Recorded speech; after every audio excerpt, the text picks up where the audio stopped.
A tuberculosis case identified at Westmore High School. TB is a bacteria that typically attacks the lungs. To find out what you need to know, we're joined now by infectious disease physician Dr. Joseph Sassine. Dr. Sassine, how contagious is TB?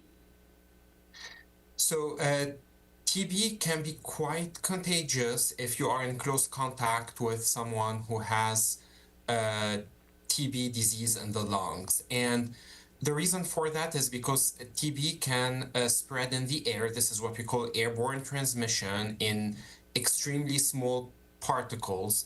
When someone has TB in the lungs and they cough or they sneeze, they release very small particles that have the bacteria. And if you are in close proximity to that person or sharing a room with that person, you can actually inhale this bacteria. So really it's airborne. You don't have to be drinking after someone or in really close contact. It's that contagious. Correct. It doesn't spread by touch or by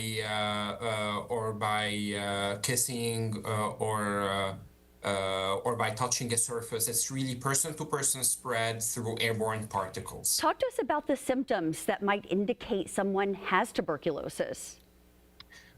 Good. So I think when it comes to TB, we have to distinguish two different states. There's what we call latent TB, and there's what we call TB disease or active TB. And let me explain here a little bit.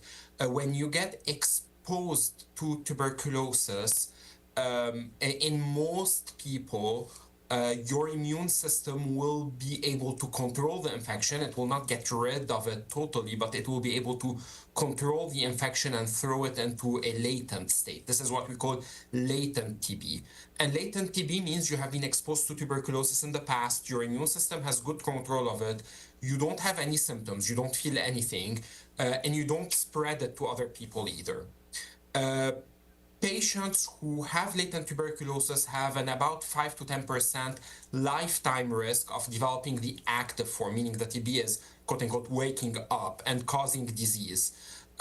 Patients who are immunocompromised, so have a low immune system for a wide variety of reasons, medications, cancers, etc., can reactivate this tuberculosis at a higher rate than that. Because they lose that break that the immune system was putting on the tuberculosis. And so what happens in these people who reactivate tuberculosis is that they get the active form, which is TB disease. The most common place to get active tuberculosis is the lungs. And so the symptoms will be really cough, typically over a period of weeks. It's not going to be 1 or 2 days. It's typically over a course of weeks. Cough, shortness of breath. Some people cough up blood.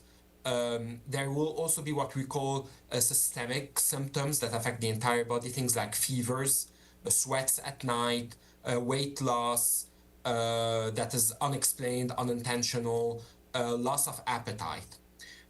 In less common cases, there could be patients who get tuberculosis or TB disease in other parts of their body, and so the symptoms will mirror where it is in other parts of the body. In some patients, it could affect a lymph node, so they'll have a little swelling in the neck or in the armpit.